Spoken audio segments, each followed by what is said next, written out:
Nós podemos afirmar que há 160 anos foi criada a maior rede social que a humanidade conheceu. Porque há 160 anos as vozes dos imortais vieram dizer àqueles que se encontravam e se encontram ainda com a indumentária terrena, contando-nos como é a verdadeira vida, mostrando a todos nós, espíritos imortais, e nos preparando para uma viagem que todos nós faremos no momento justo e adequado. Nós devemos lembrar esta data com uma reverência de que a humanidade, a partir daquele momento, tomou conhecimento da origem, da natureza, da destinação dos espíritos, da imortalidade, da comunicabilidade entre ambos os planos da vida futura, das esperanças, das consolações. Esta mensagem que se fez através do Livro dos Espíritos singrou metade do século XIX, viajou o século XX e está continuando a sua viagem no século XXI. Sem que as turbulências naturais deste período fizessem com que esta navegação fosse atingida, mantendo o seu voo tranquilo, sereno, iluminando, consolando e trazendo à humanidade as informações necessárias e aquelas que, pelas mãos abençoadas da mediunidade com Jesus, veio a lume à humanidade. Por isso que nós, espíritas, comemoramos esta data com todo o júbilo e agradecimento à misericórdia do Pai, com um instrumento que nos possibilita viver a vida, viver nas condições que nós estamos vivendo, mas sem participar da ausência do bem, como nós verificamos. Então, na noite de hoje, nós teremos a oportunidade de falar mais uma vez sobre esta obra.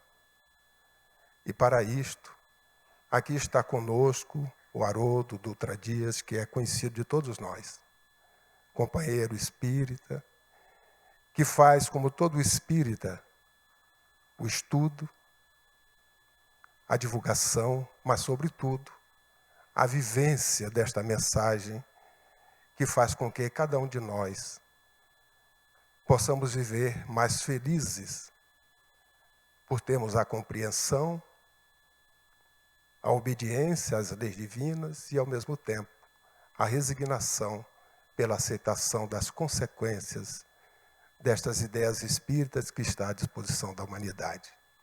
Assim sendo, eu passo a palavra, a partir de agora, para que o Haroldo Dias possa nos trazer a mensagem da noite.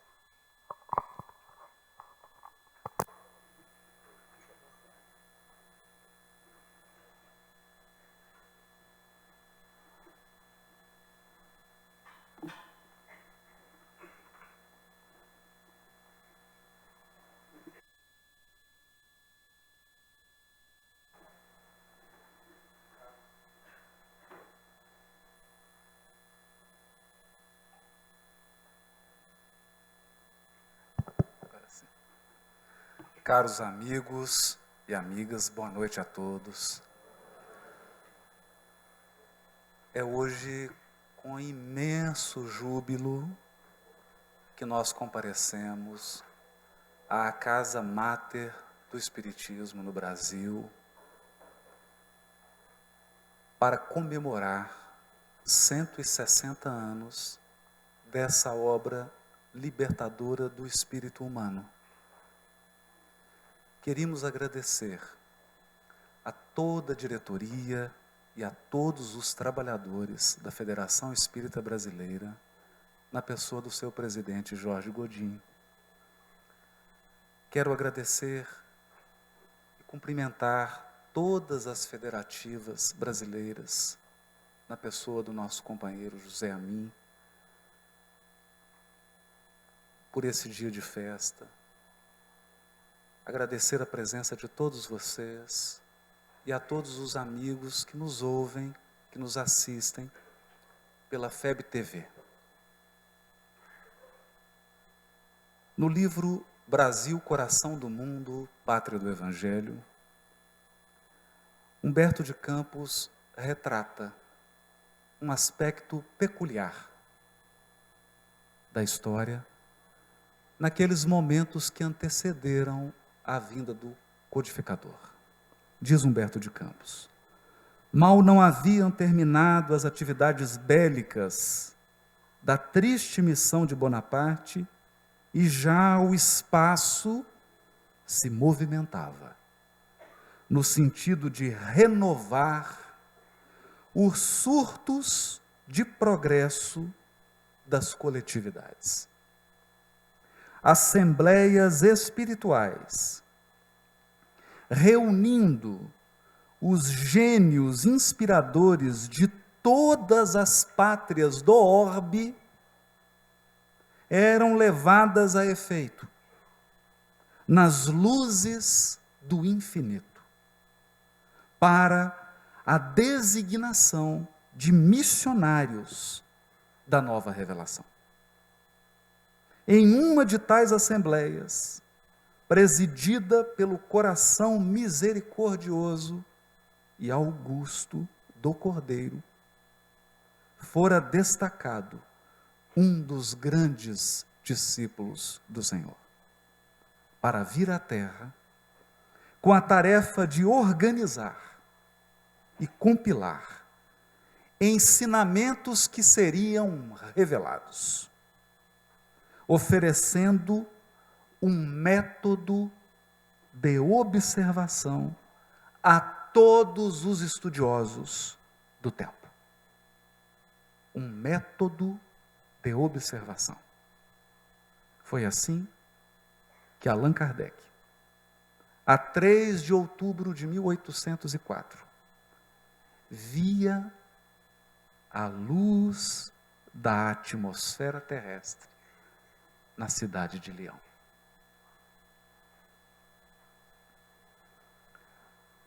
O que nos chama a atenção nessa fala reveladora do Espírito Humberto de Campos, pelas mãos abençoadas de Francisco Cândido Xavier, é que os espíritos gênios tutelares da humanidade, responsáveis por alavancar o progresso humano em todas as áreas do conhecimento e da experiência,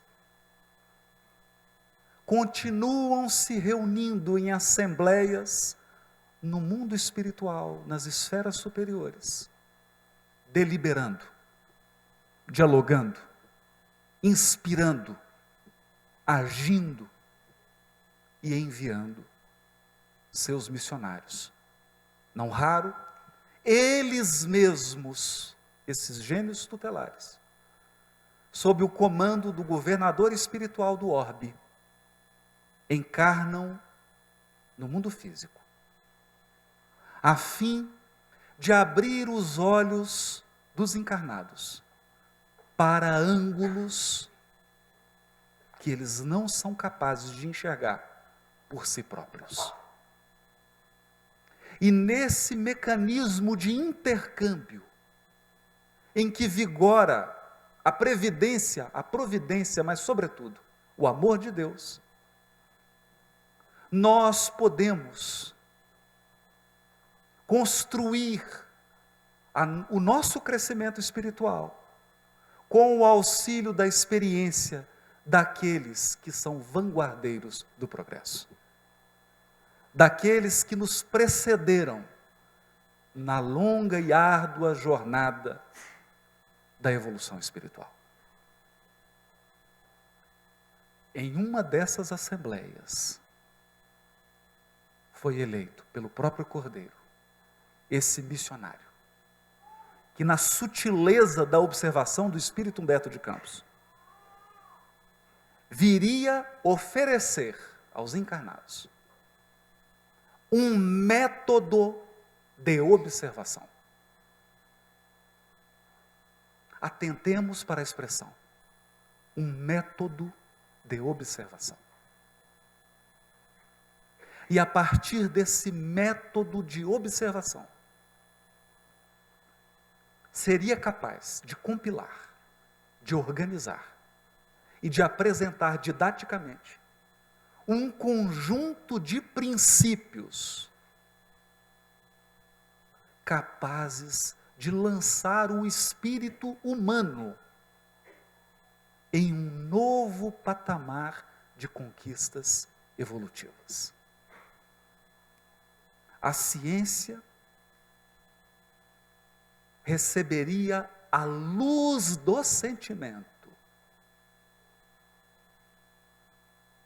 A ciência seria convidada a dar as mãos à bondade. A filosofia seria resgatada dos seus labirintos obscuros e convidada a edificar o seu raciocínio em bases seguras. E a religião receberia, talvez, o seu maior convite. O convite para a edificação de um templo interior, a fim de que o Criador pudesse ser ouvido, pudesse se relacionar conosco a partir da nossa própria intimidade. Nascia, então, em 18 de abril de 1857, esse projeto pedagógico que nós poderíamos palidamente comparar. A imagem é pálida.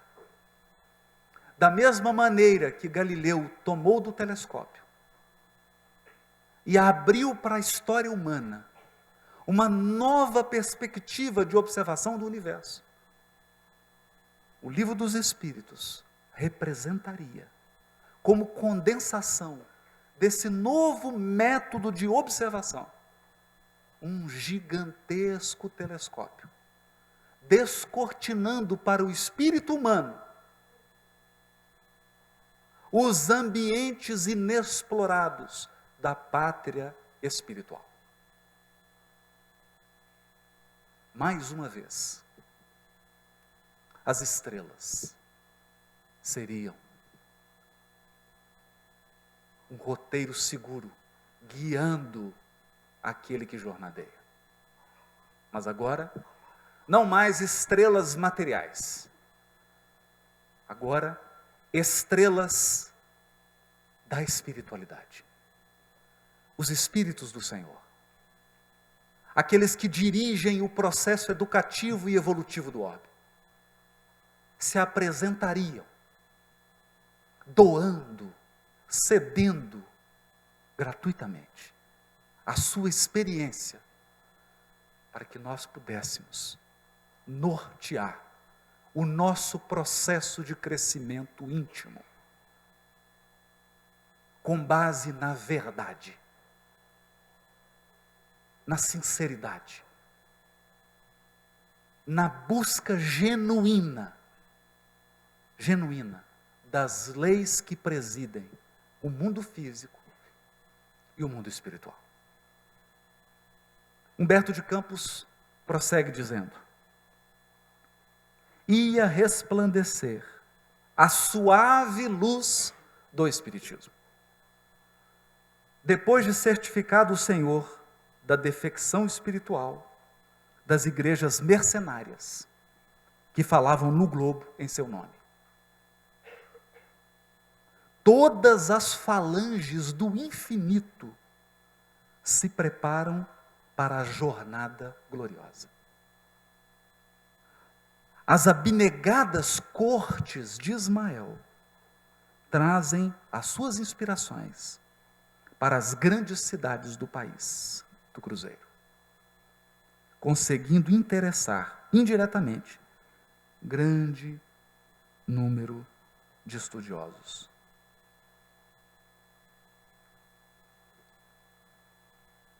Portanto, o que assistimos aqui é um fenômeno que tem origem no mundo espiritual. Aliás, de onde partem todas as deliberações de transformação do globo. Mas nós, nesse dia especial de comemoração, e diante desse monumento que é o Livro dos Espíritos, o que poderíamos fazer?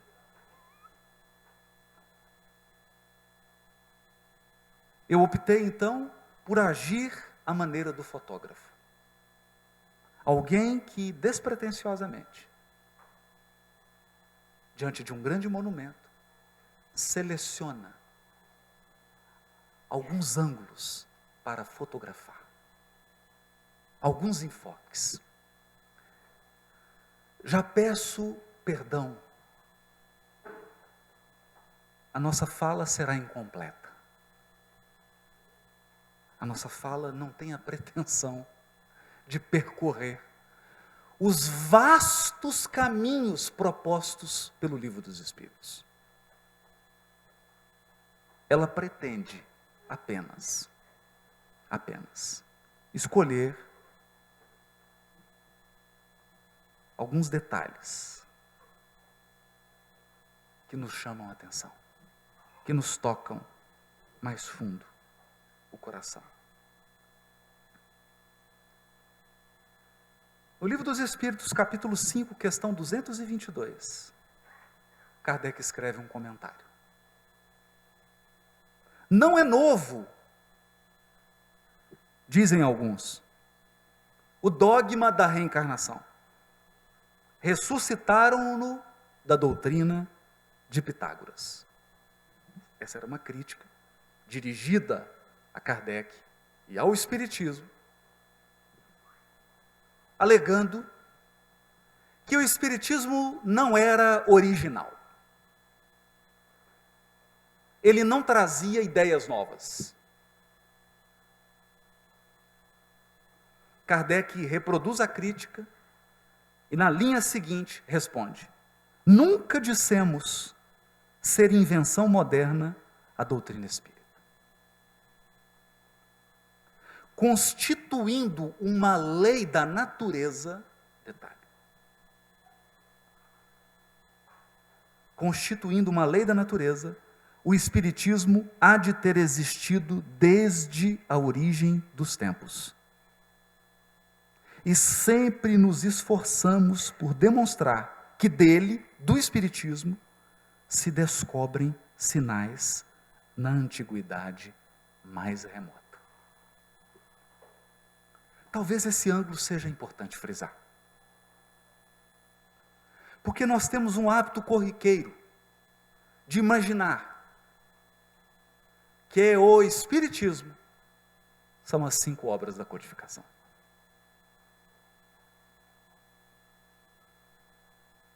Quando Kardec sempre se esforçou por nos esclarecer que o Espiritismo é um conjunto de leis universais que vigoram no universo infinito de Deus. Leis que estabelecem as relações do mundo espiritual com o mundo físico. Leis que estabelecem a existência,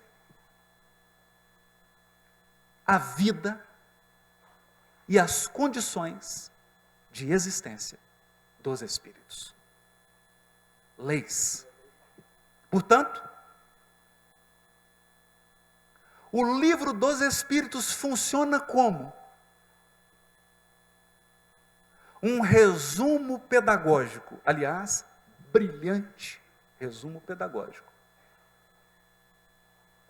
do estudo silencioso, sério e dedicado que essas leis merecem.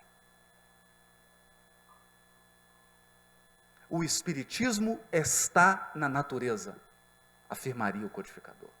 Como a gravidade está na natureza material.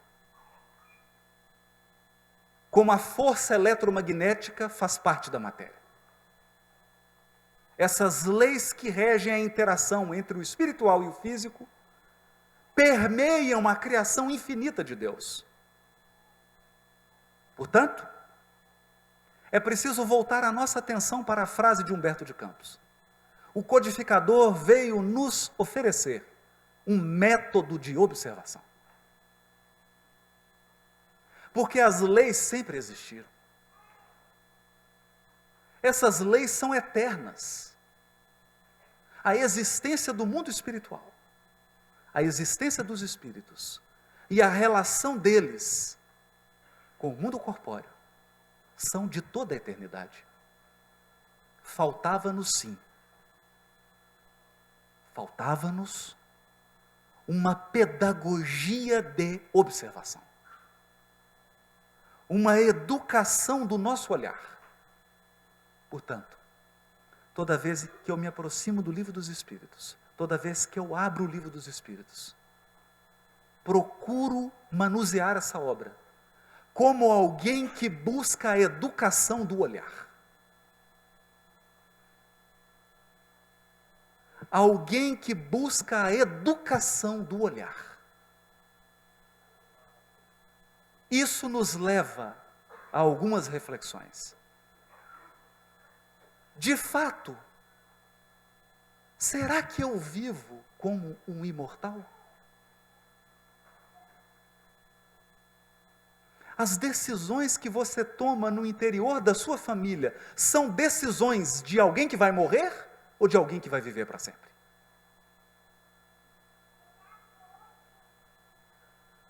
A maneira como você lida com os bens materiais é uma maneira que reflete um mortal ou a maneira que reflete um imortal? Como você se relaciona com seu semelhante? Como você trata suas relações afetivas? Como você exerce a sua profissão? Como você se porta no seu ambiente religioso? Como você fala? Como você lida com a verdade? Como alguém que vai morrer? Como alguém que vai acabar? Como alguém que é só corpo? Como alguém que tem poucos anos? Nesse breve espaço do berço ao túmulo? Ou o seu olhar está dirigido ao infinito e à eternidade? Você constrói relacionamentos que vão durar para sempre? Você faz escolhas que vão se sustentar pela eternidade? Um método de observação. Sim. Sim. Mas é preciso dizer uma coisa. Muitas vezes, quando você reúne aquilo que já sabe, de uma maneira peculiar, você aprende algo novo. Porque relacionar aquilo que você já sabe, também é conhecimento novo. Conjugar aquilo que você já conhece, articular o que você já domina, em um molde diferente, é também avançar. Eu gostaria agora de mostrar, despretensiosamente, as minhas fotografias do Livro dos Espíritos. Fotografias, eu sei, pálidas.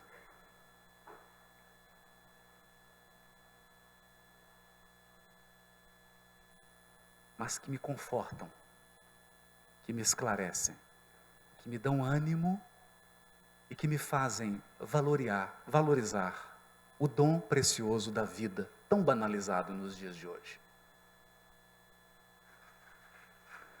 afirmou o benfeitor Emmanuel que o Espiritismo é uma figura simbólica que projeta 3 aspectos. Projeta 3 aspectos. Isso significa que se você tomar um cano de água, um cilindro, e você fotografá-lo na lateral, a imagem que esse cano de água projeta é um retângulo. Se você pegá-lo por trás ou pela frente, a imagem que ele projeta é um círculo. Mas o cano de água não é nem um retângulo e nem um círculo. Ele é mais que isso.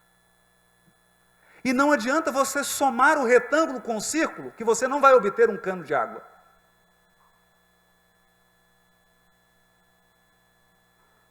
O Espiritismo é tríplice, mas não adianta você somar ciência, mais filosofia, mais religião, que isso não vai dar Espiritismo.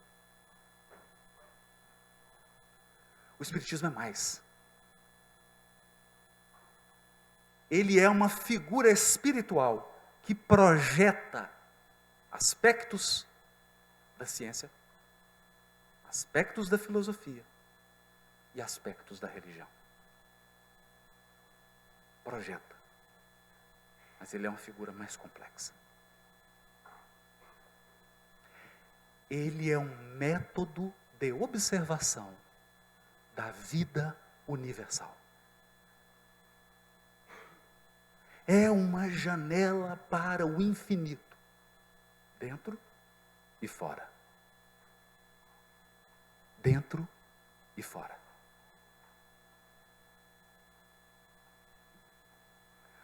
Observando a projeção do Espiritismo nos seus aspectos de ciência,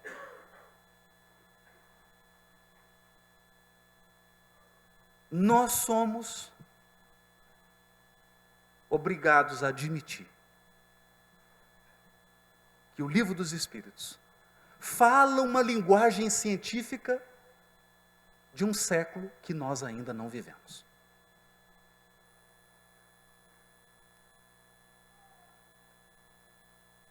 Hoje, com todo o avanço da tecnologia, internet, da robótica, nós começamos a cogitar sobre inteligência. O que é inteligência?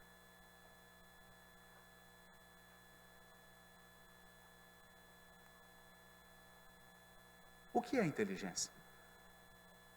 Se hoje algumas pessoas carregam um celular que processa mais informações e mais rápido do que o dono do celular.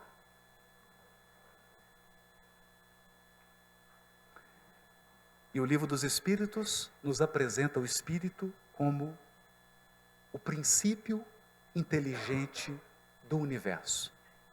O princípio inteligente sem o qual a matéria estaria em perpétuo estado de desorganização. Antecipando conclusões da física quântica de hoje.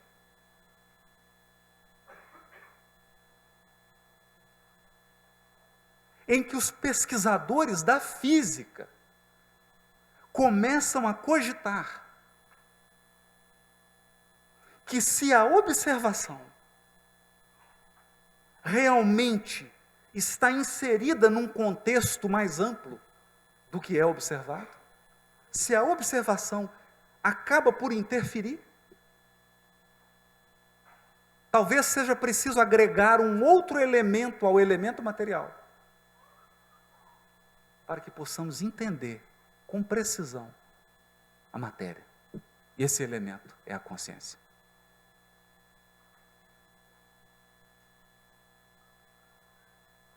É a consciência. Ou como diz uma certa corrente da física quântica, a proto-inteligência. Uma inteligência rudimentar que estaria por trás dos fenômenos da matéria. Exatamente o que o Livro dos Espíritos propõe quando trata do princípio inteligente.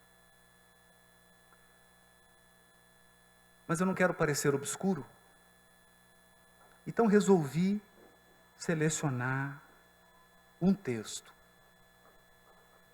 do livro a Gênese. 1864. Eu não preciso lembrar ninguém, se você tem alguma dúvida, consulta aí no Google, joga Einstein. Você vai ver quando Einstein chamou a atenção do mundo para a teoria da relatividade geral, mostrando que espaço e tempo compõem uma mesma unidade e que o tempo é um fenômeno relativo e atrelado à gravidade. Pois bem, no capítulo Uranografia Geral, o médium, astrônomo ilustre, Camille Flammarion, o espírito, Galileu. Galileu. No item 2. No item 2. Item 1 e 2. Item intitulado Espaço e Tempo. Essa é a mensagem. O livro foi publicado em 1864 e ele diz assim: se continuarmos durante anos, séculos, milhares de séculos, milhões de períodos 100 vezes seculares, e sempre com a mesma velocidade do relâmpago, nenhum passo igualmente teremos avançado, qualquer que seja o lado para onde nos dirijamos, e qualquer que seja o ponto para onde nos encaminhemos, a partir desse grãozinho invisível, de onde saímos e aqui chamamos terra. Eis aí o que é o espaço.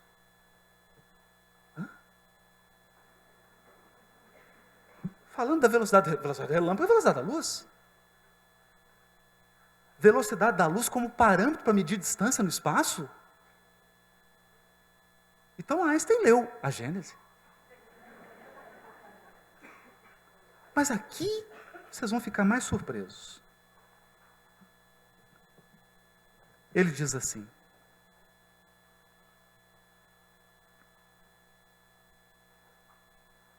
o tempo é a sucessão das coisas. Está ligado à eternidade do mesmo modo que as coisas estão ligadas ao infinito.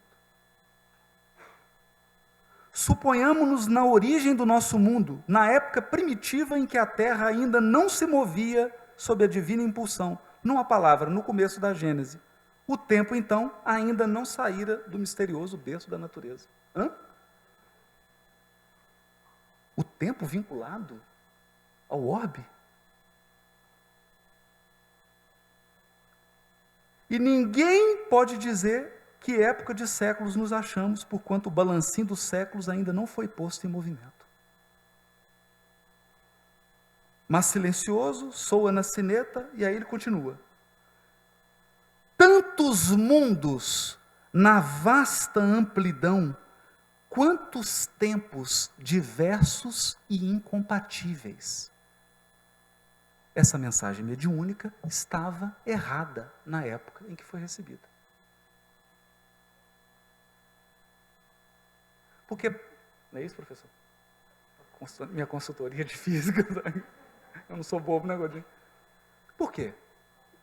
Porque vigorava a física newtoniana, o tempo era absoluto, o tempo não variava. Aqui ele está dizendo que você tem um mundo na vasta amplidão, você tem um tempo diverso e incompatível, é exatamente o que diz a teoria da relatividade geral.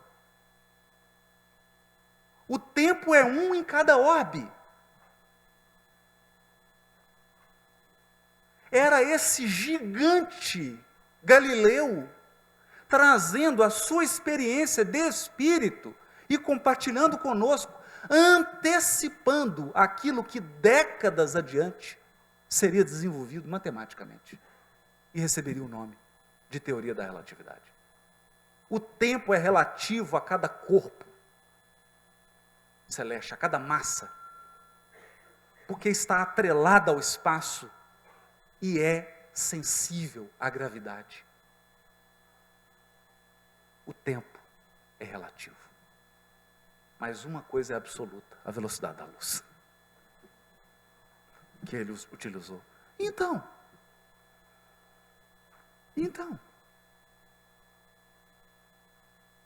o que nós estamos assistindo aqui? Estamos assistindo a um capítulo novo na evolução do ser humano. O capítulo do intercâmbio entre os nossos irmãos que já avançaram e nós que permanecemos na retaguarda. A troca de experiência. O auxílio mútuo e recíproco. Era essa ciência espírita.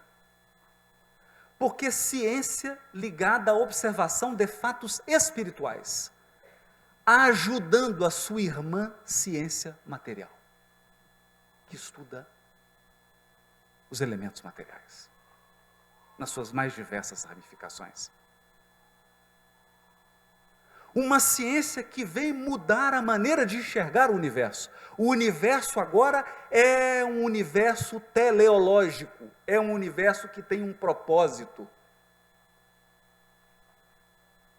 Um universo que tem uma direção, que tem um sentido. E hoje, uma das grandes questões da ciência, a seta do tempo. Matematicamente nós sabemos que ir para frente ou ir para trás, matematicamente não faz diferença, mas quando você observa a natureza, há uma seta do tempo. O tempo segue inflexivelmente para o futuro.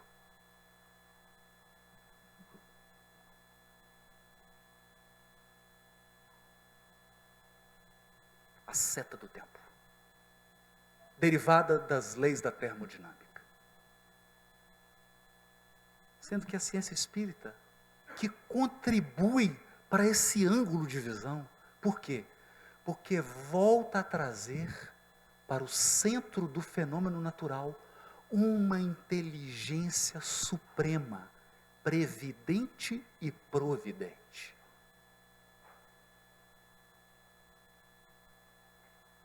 Uma inteligência que dirige, uma inteligência que estabelece,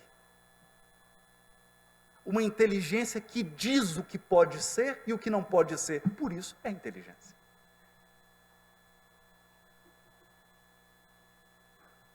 E a ciência humana é convidada a sair da cegueira e a enxergar propósito. Todas as correntes espiritualistas tateavam o mundo espiritual, tateavam os fenômenos espirituais, mas se perdiam, muitas vezes, em uma base filosófica infantil, procurando se opor aos dogmas irracionais da religião estabelecida.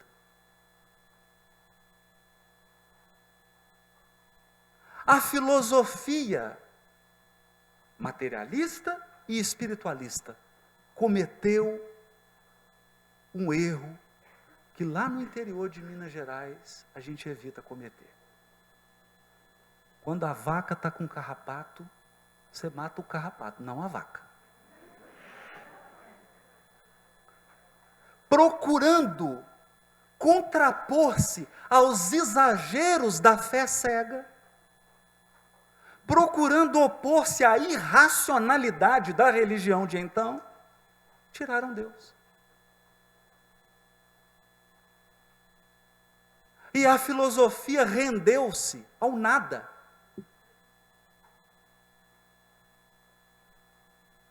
E até hoje, naufraga ao sabor dos ventos da moda. É assim que você vai para o Oriente e vai ouvir filosofias que vão dizer assim: não, O ser humano tem um corpo físico, mas ele também tem um corpo astral. E ele tem 7 corpos. Mas quando morre, morre tudo. Então para que 7? Vou ficar só com um. Ou então diz assim: ao morrer, a minha essência, que não é material, vai para uma lagoa espiritual, um mar espiritual, e eu perco a consciência. Então para que estudar? Está fazendo vestibular à toa. Está matriculado na escola para quê? Você está aprendendo meditação para quê? Está aprendendo yoga para quê? Você vai misturar num mar que já está cheio de gente, sabe? Para que isso? Navega. Ou então diz assim: Deus? Não, Deus é a soma de tudo. Então você soma todos os asteroides, todos os sóis, todos os planetas, os cometas, soma tudo, é Deus.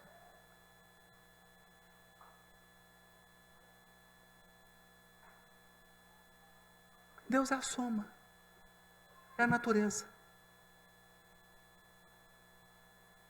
Não é? Então, se for assim, eu vou fazer prece para o meu iPad.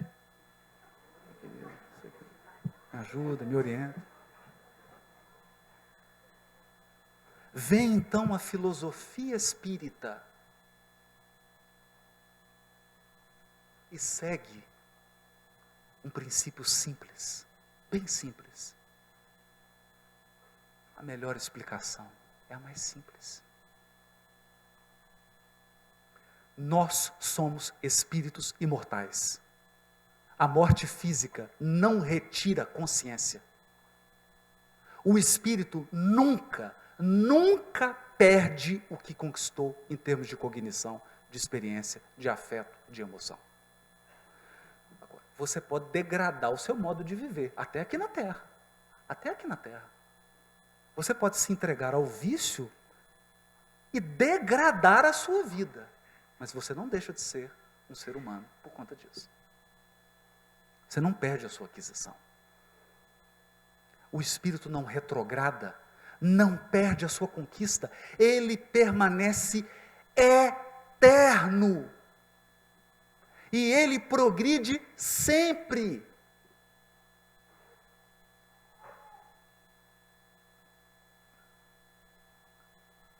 Como diz Emmanuel, no capítulo 30 do livro Fonte Viva, na página intitulada Educa, também o Espírito traz o gene da divindade. Estamos em Deus, quanto Deus está em nós.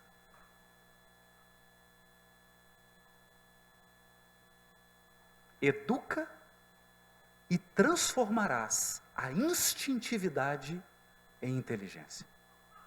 A inteligência em humanidade. E a humanidade em angelitude. Descrevendo um processo de crescimento espiritual, evolutivo. E a filosofia, então, é convidada a ampliar a sua observação e a fazer perguntas mais profundas. Perguntas mais profundas, meus queridos, que depois de 160 anos do Livro dos Espíritos, nós somos hoje convidados a fazer. Por exemplo, se Deus é todo-poderoso, se Deus é onisciente, e Ele é inteligência suprema, e se Deus habita em mim, como conciliar a presença de Deus em mim com o meu livre-arbítrio? É uma questão filosófica. É uma questão da filosofia espírita. Que nós deveríamos, depois de 160 anos do Livro dos Espíritos, estarmos mergulhados nela. Nesse tipo de pergunta.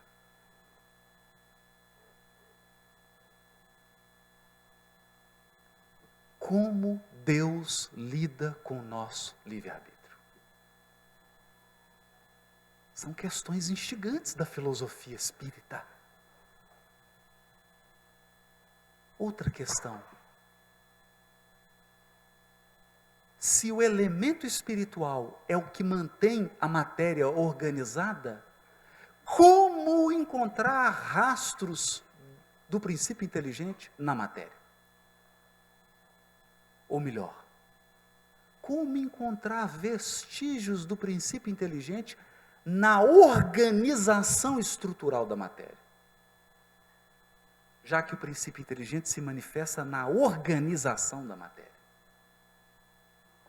Na organização dela, não nela propriamente. Na forma como ela se organiza. Como o princípio inteligente organiza? O que é organizar? O que é ordem? O que é inteligência? É uma pergunta da filosofia espírita.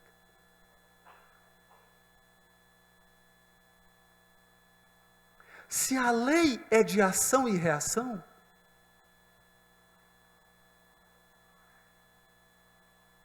e se eu sou um espírito endurecido,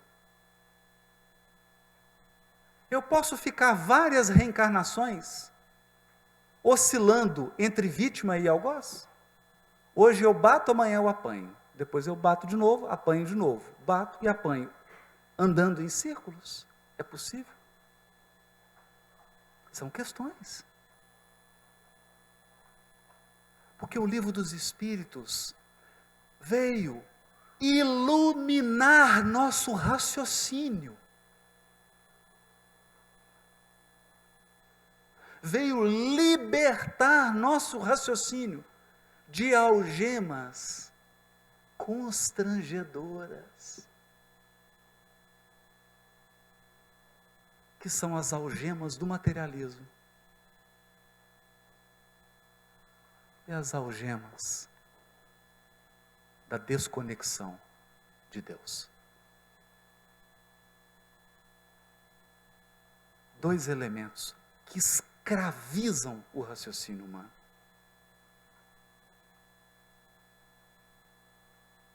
Nessas duas perspectivas, ciência e filosofia espírita, iluminando o raciocínio humano, nós seremos conduzidos a uma ciência humana que não mais será uma escrava da política e da economia para causar destruição e guerra. Haverá um dia, e esse dia não tarda, que as inteligências serão assalariadas pelo bem. As grandes inteligências estarão a serviço da bondade. O cientista e o filósofo serão servidores do ser humano. Estarão comprometidos com o bem-estar da criatura humana.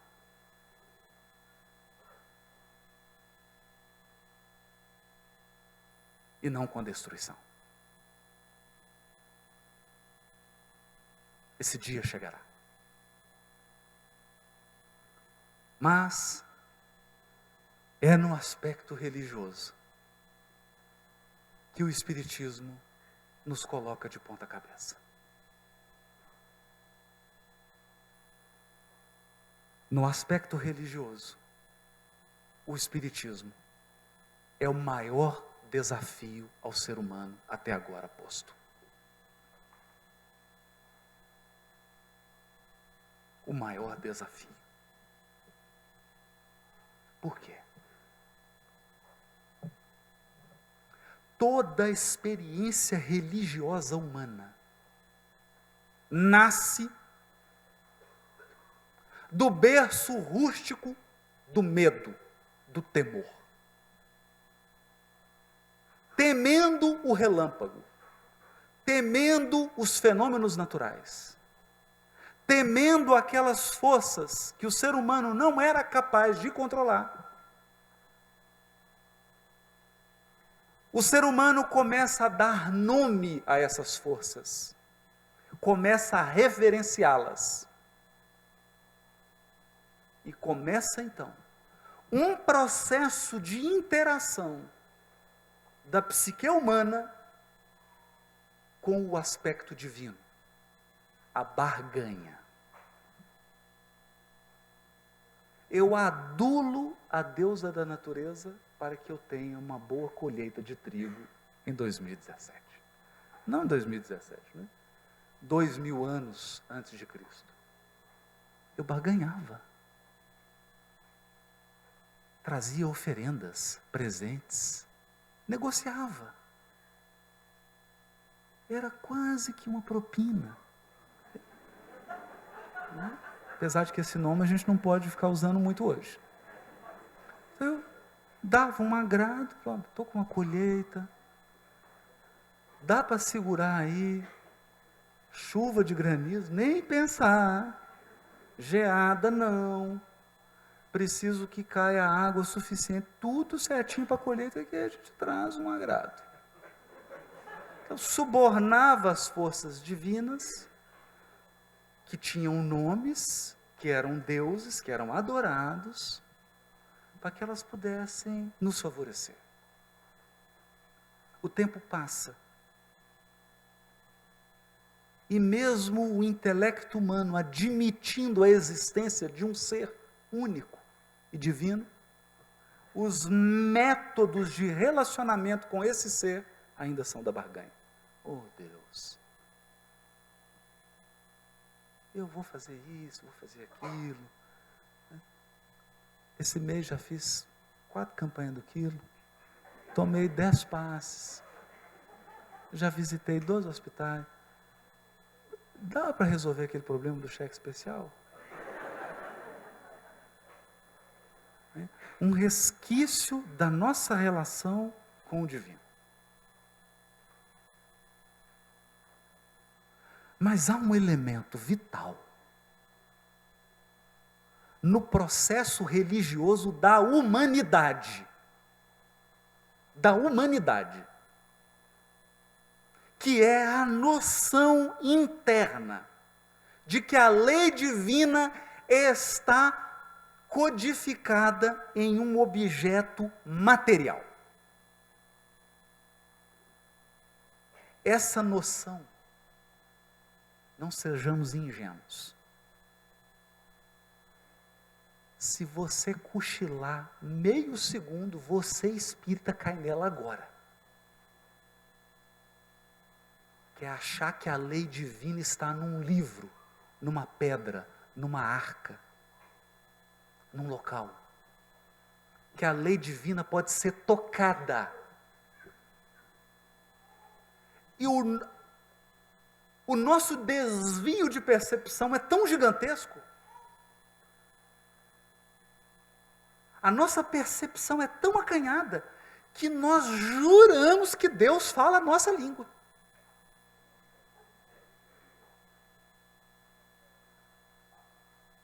Ou que Deus fala o idioma X e o idioma Y. Porque, é claro, a lei divina está gravada em um idioma humano.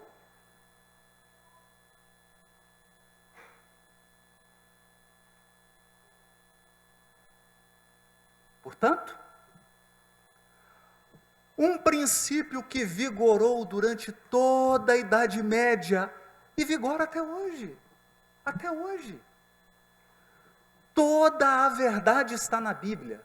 E só há verdade na Bíblia. Então a lei divina está num livro.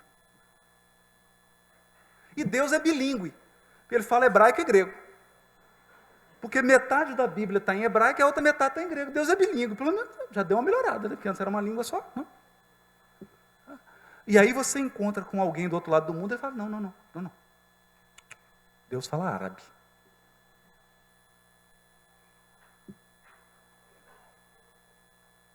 Fala árabe.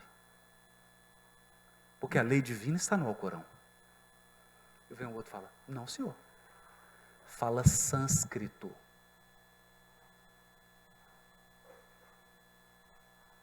Escreveu um livro. E eu estava presente no dia da edição. Deus até autografou.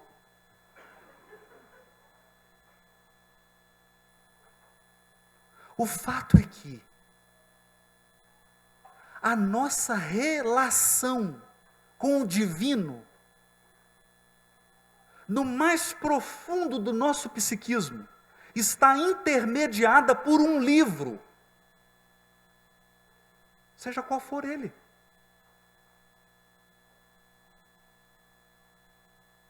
E então, você abre essa obra, esse método de observação, e vai encontrar na questão 621 a primeira revolução do pensamento religioso na Terra, onde está escrita a lei de Deus. Em qual livro? Numa pedra? Numa tábua? Em que língua? Quantas páginas tem? Não.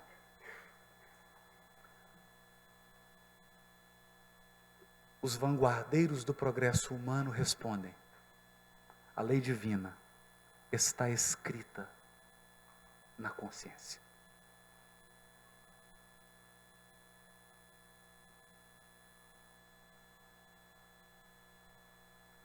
Bom, é preciso pensar sobre isso. Você já viajou tanto? Você já participou de cruzada para ir para a Terra Santa? Você já cortou cabeças na noite de São Bartolomeu? Você já colocou graveto na fogueira para queimar herege? Ou foi herege, foi queimado? Ou ordenou a queima? Sem saber que você é o livro de Deus.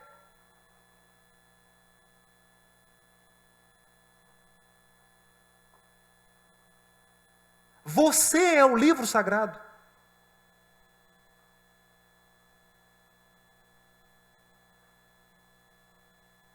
Tudo que Deus tem para te dizer está dito na sua consciência.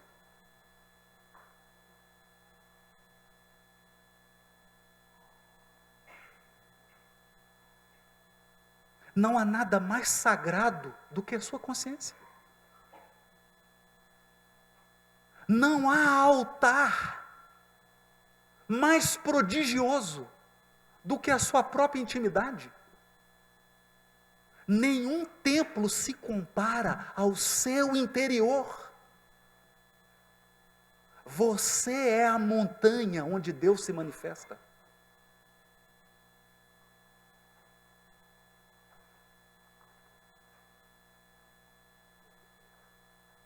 Revolução do pensamento religioso na Terra.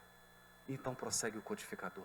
Bom, se é assim, para que livros? Para que livro dos Espíritos? Para que Bíblia? Para que Alcorão? Para que Bhagavad Gita? Para que livro sagrado? Para que enviados? E os Espíritos, na sua sabedoria, respondem: simples. Os homens se esquecem e ou menosprezam essa lei. Então é preciso lembrá-los. O curioso é que quando Jesus se despede dos discípulos na última ceia, ele parte o pão, porque era uma prática de Jesus comer com os discípulos. Porque cristianismo é prática. Cristianismo é estilo de vida, diria o teólogo alemão Roland Barthes.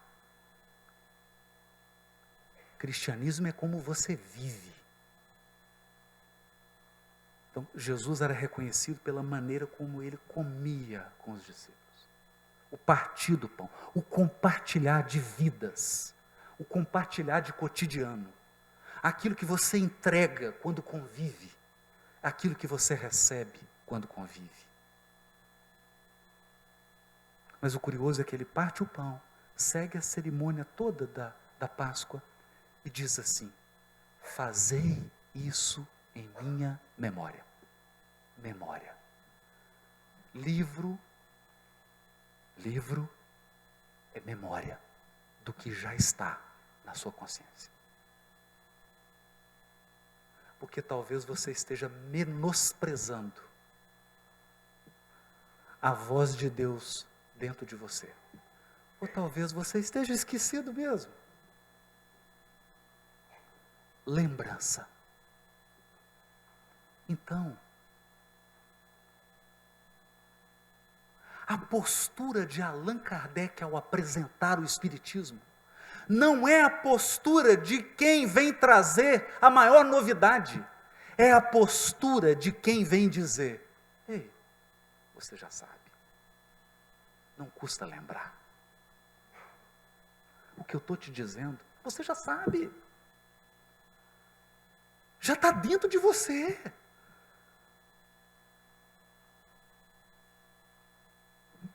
Não precisa nenhuma suntuosidade. Eu estou aqui fazendo perguntas para atiçar em você a memória. Quem lê o Livro dos Espíritos está num exercício de memória. Porque você mora no mundo espiritual. Me desculpe desse jeito mais, né? Está parecendo uma pregação. Mas você... É porque vem, muda aqui, a gente vai seguindo, né? É uma inspiração, né? Você já mora no mundo espiritual. Quantas vezes você vai e volta?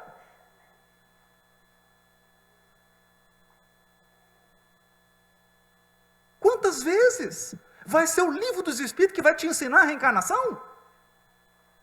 Quantas vezes você já entrou num útero e saiu dele? Incontáveis. Incontáveis vezes. Quantos ambientes do mundo espiritual você conhece?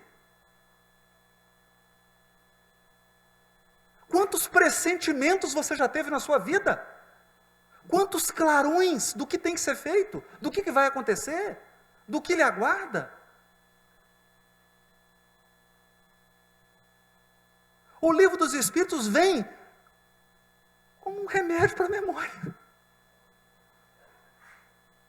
Vem acordar a nossa consciência.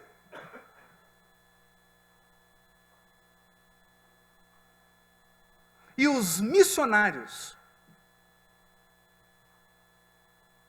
são irmãos cuja consciência está mais desperta que a nossa.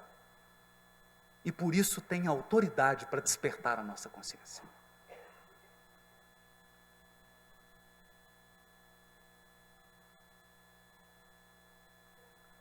Essa fotografia eu gosto muito. Porque se depois disso você perguntar se o Espiritismo é uma religião, eu paro a conversa. Não, o Espiritismo não é a religião. O Espiritismo é a sua consciência. Escrita. Na esperança de que eu e você não nos esqueçamos. Ou pior, não menosprezemos.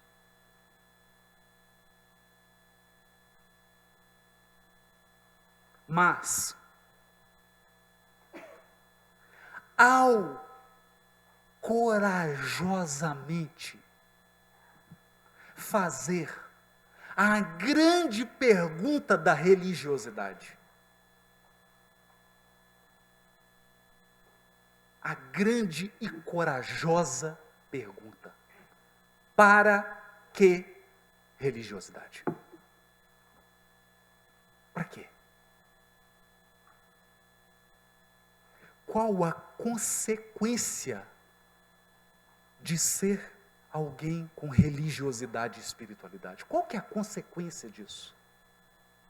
Tem alguma consequência?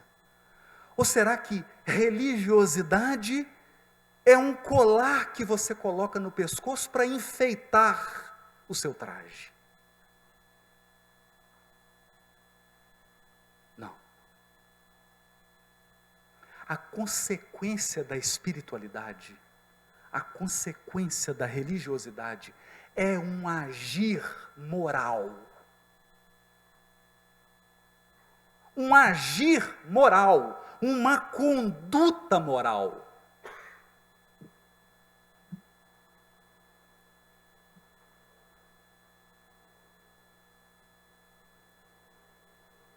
Se o foco, se a nossa busca religiosa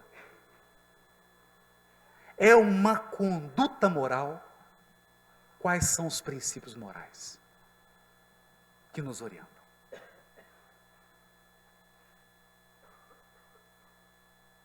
Acontece, amigo, que você pode até filosofar sobre moral. Você pode até escrever um tratado científico de moral. Mas moral mesmo é uma praxis. Moralidade é uma forma de viver e de se comportar. Portanto, Kardec irá afirmar: o Espiritismo não veio inaugurar nenhuma moral nova. A moral espírita é a moral do Cristo. Então, será que nós compreendemos o Cristo? Será que depois de 17 séculos, 17 séculos de mensagem cristã no orbe, nós tínhamos compreendido o Cristo?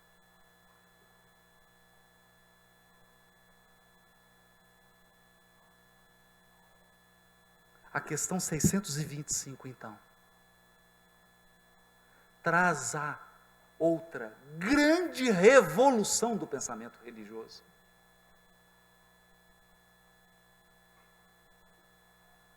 O Cristo é um guia e um modelo vivo. Vivo. Um guia e um modelo vivo. Porque moral, você aprende convivendo.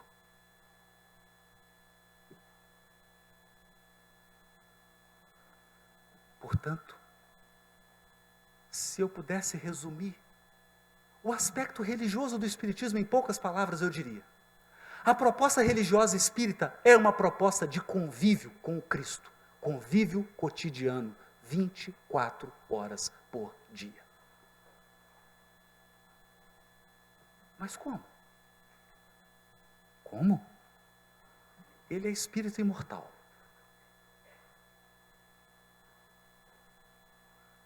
Ele é espírito que ultrapassa o topo da escala espírita. Portanto, tem os poderes alargados. Aprendemos com o Espiritismo que é para os espíritos o pensamento e a vontade são como as mãos para os encarnados. Nós usamos as mãos para manipular, os espíritos usam a vontade e o pensamento. Portanto, o Cristo convive diariamente com cada um de nós, pelo pensamento. E nessa convivência, uma vez aceita,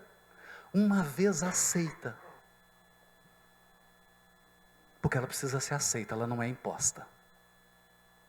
Se ela for aceita, começa o maior processo de modelagem espiritual. O Cristo nos modelando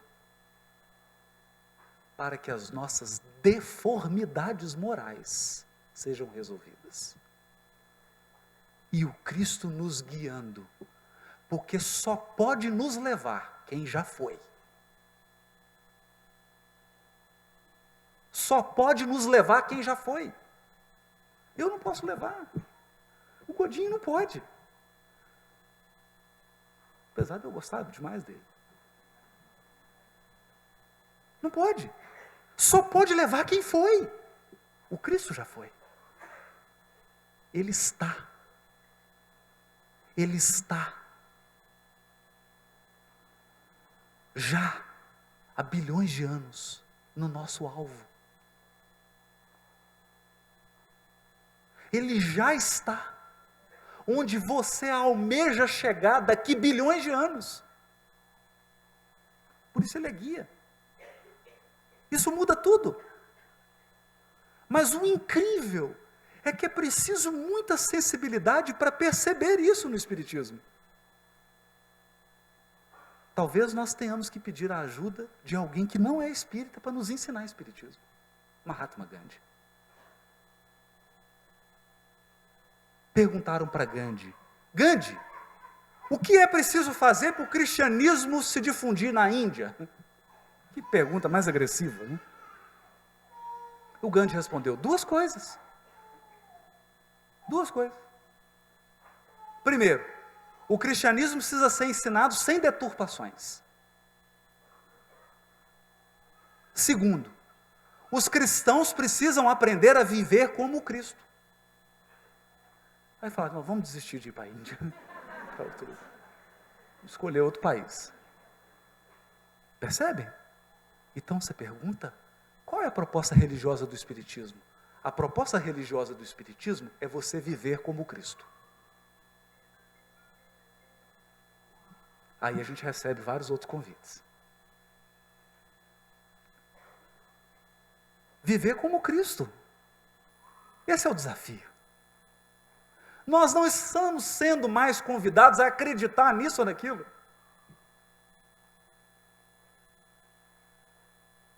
A proposta religiosa espírita é viver como. Porque você pode acreditar em Deus e viver como um ateu.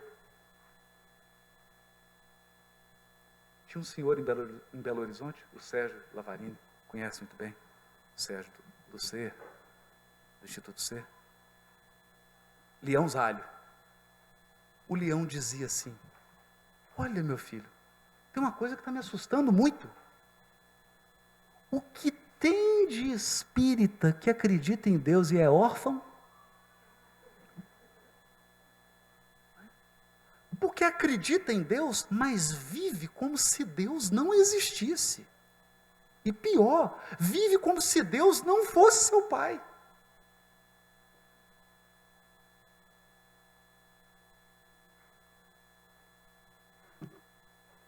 Como se Deus não se importasse. E a pessoa pergunta assim: mas será que Deus se importa com a minha vida? Ninguém me conhece.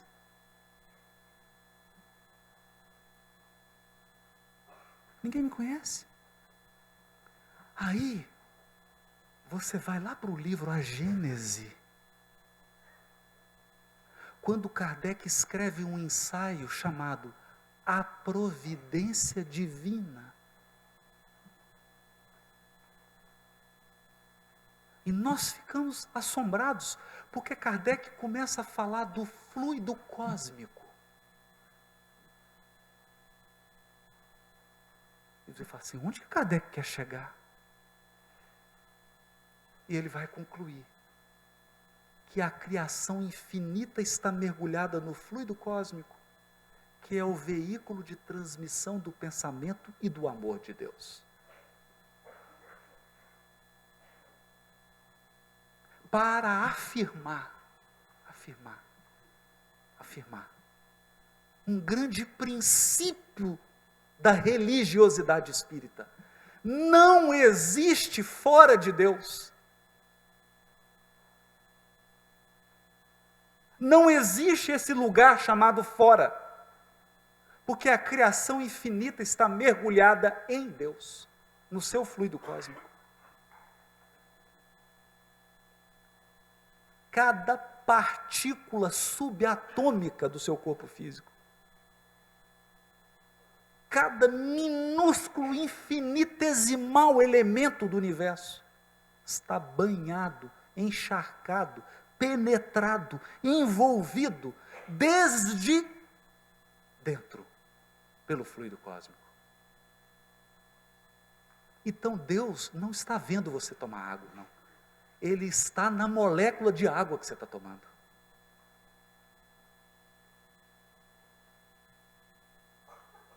Portanto, Deus não é alguém que criou o universo, construiu um programa para organizar tudo e tirou férias. Deixou um programa, chama lei de causa e efeito. É um sistema, tipo bancário. Foi tirar férias. Não.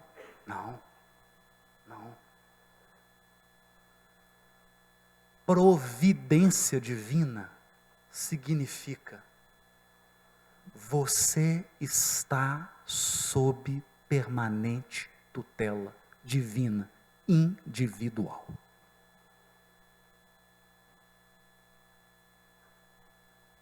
Tutela divina individual.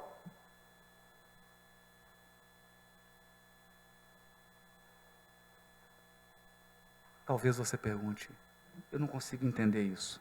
Ama primeiro que você vai entender. Quando você ama alguém, de verdade, você vai entender o que é isso. O que é esse interesse? E Deus nos ama infinitamente. Muito antes que nós fôssemos capazes de compreender o que é o amor. Nós já somos infinitamente amados. Me diga, meu amigo, minha amiga, você não acha isso uma mudança de paradigma?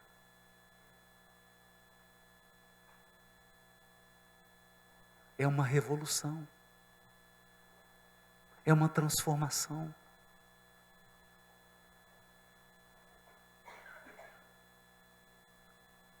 O Livro dos Espíritos é um gigantesco telescópio que nos permite observar a criação divina e infinita de Deus, mas que também nos permite ver em minúcias esse universo infinito que é a intimidade de cada um de nós.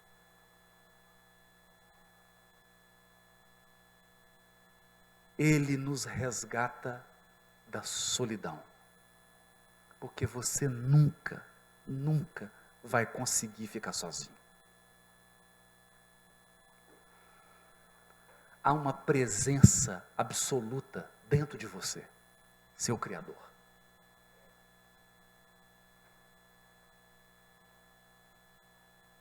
E há uma presença permanente dos seres que nos amam.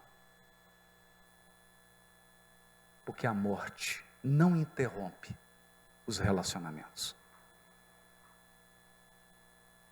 Os laços de afeto da alma. Essas são as fotografias que eu queria compartilhar essa noite. Nesse dia especial, de gratidão. De gratidão. Nos tempos de hoje, em que a humanidade sonha em fazer contato com inteligências extraterrestres mais avançadas. Esse é o grande sonho da humanidade. Chegasse aqui uma nave e nós pudéssemos fazer pergunta de matemática, de física, de química, de filosofia. Mas essas perguntas já foram feitas. Essas inteligências já vieram. E elas estão conosco. Elas dirigem o progresso humano. Elas se reúnem em Pleiades. Através das assembleias espirituais, elas conduzem nosso processo evolutivo. Há um permanente intercâmbio de conhecimento e experiência. Se você decidir fazer parte desse intercâmbio,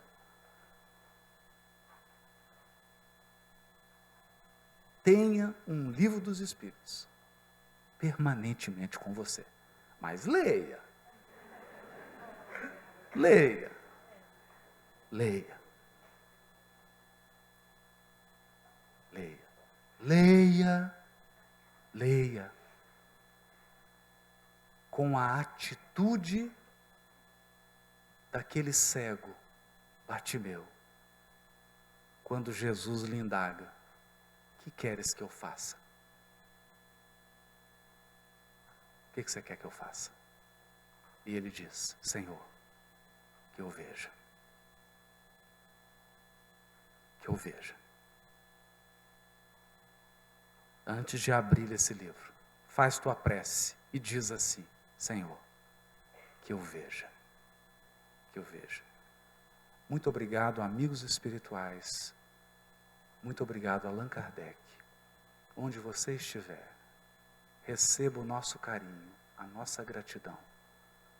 Obrigado por essa obra monumental que nos educa para a eternidade, que nos confere uma nova cidadania.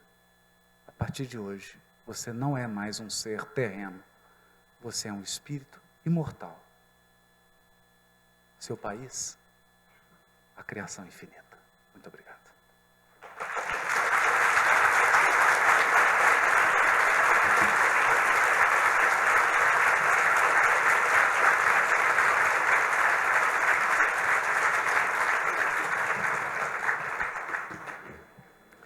Agradecemos as palavras do nosso irmão Haroldo e lembramos a todos que está aberta a exposição dos 160 anos do Livro dos Espíritos, uma homenagem a Allan Kardec, que está no hall de entrada. Quando vocês saírem, poderão observar com mais atenção.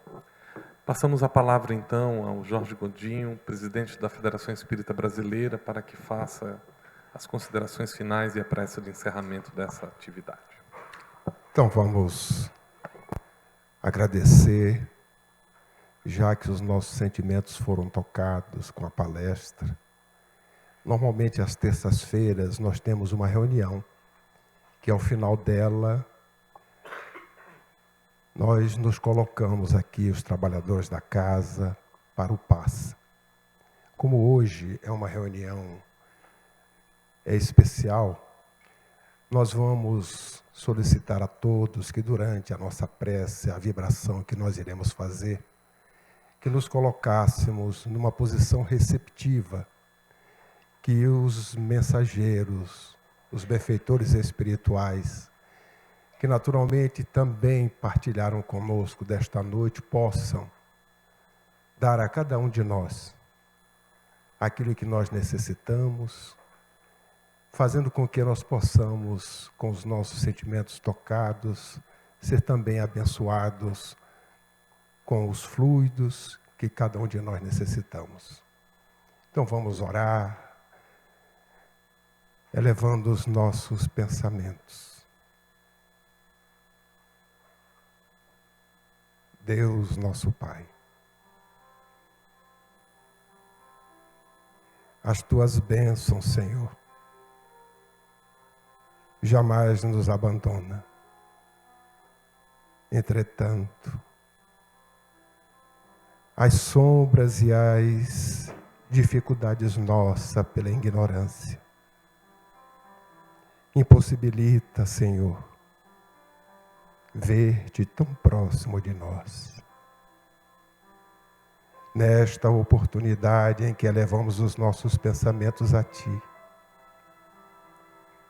louvamos a Tua presença que se faz através da expressão do Teu pensamento, que denominamos a natureza, aos reinos que nos envolve, o mineral, o vegetal, o animal, e a nós do reino hominal, todos criaturas do Teu amor. Por isto, quando ouvimos do modelo e guia da humanidade, que o maior ensinamento é amar-te, É nos revelando que necessitamos louvar-te pela bênção de nos colocar juntos, criaturas tuas, nas diversas condições evolutivas, nos solidarizando pela permuta, pela troca, quando respiramos o ar que nos faz bem, produto do trabalho da natureza que se faz pelo vegetal. A expressão do teu amor em todos os reinos, mas culminando em nós que ainda não temos a capacidade, Senhor, de expressá-lo em plenitude. Mas te agradecemos a tua misericórdia e a tua bondade. Quando nos revelastes pela primeira vez, através de Moisés, a tua presença única, mais tarde, expressão do amor divino que Jesus nos trouxe, e nos dias de hoje, Senhor, compreendendo-te como a causa primária, a inteligência suprema, fruto da tua bondade que nos trouxe as revelações, nos enviou o modelo e guia no instante em que necessitávamos de relembrar aquilo que esquecemos, mas que ao longo do tempo a nossa rebeldia não soube aquilatar a mensagem que nos enviaste. Mas a boa nova se fez rediviva quando nos trouxe a lume há 160 anos. A mensagem espírita cristã e humanizada. Como o codificador nos alertou, sendo esta a sua bandeira e cogitando a todas as instituições que levassem ela a toda a humanidade. Nesta oportunidade em que te agradecemos, rogamos que a tua presença se faça banhando na tua suave paz a cada um de nós que aqui nos encontramos, que possamos regressar aos nossos lares, levando conosco este sentimento da tua presença, com a paz interior, com as reflexões que cada um de nós fizemos, através da mensagem da noite, para que possamos distribuir, Senhor, com os nossos familiares, que proporcionaram as condições para que pudéssemos estar nesta noite. E assim nos despedindo, Senhor, levamos conosco a tua suave paz. E em teu nome, damos por encerrado a parte que nos compete desta reunião da noite, considerada por nós uma homenagem singela, mas sobretudo sincera, na expressão dos nossos sentimentos, ao codificador, ao Cristo e aos guardiães da humanidade, que juntos chegaram até nós a luz que um dia iluminará todas as consciências. Que a tua paz se faça agora e sempre. Que assim seja.